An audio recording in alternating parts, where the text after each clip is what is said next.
Hello, in this video I will show you the location of the fuse for the Door Mirror Retract Motor on Peugeot 207.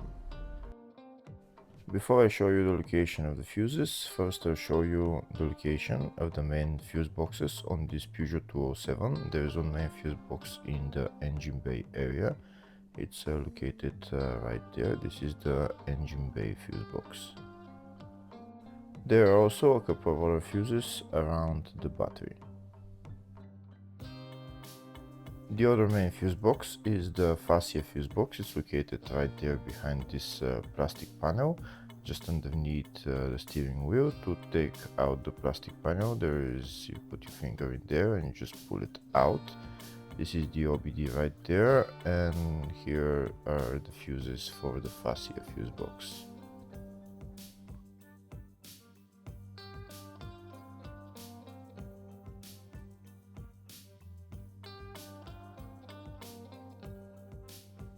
If the video is useful, please subscribe to the channel to see more videos like this.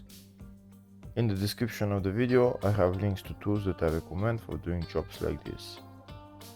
Next I'll show you a diagram of all the fuse boxes for this Peugeot 207. There is the two main fuse boxes, one in the engine bay and one in the fascia.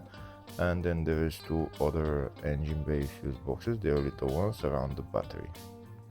There's also the fascia 2 fuse box right there. It's a small fuse box with a couple of fuses just near the fascia 1 fuse box. Next I'll show you the location of the fuse for the Door Mirror Retract Motor on this Peugeot 207. The location of the fuse is in the fascia 1 fuse box and the fuse is F6. Hopefully the video was helpful. Please like and comment on the video and subscribe to the channel. Thank you.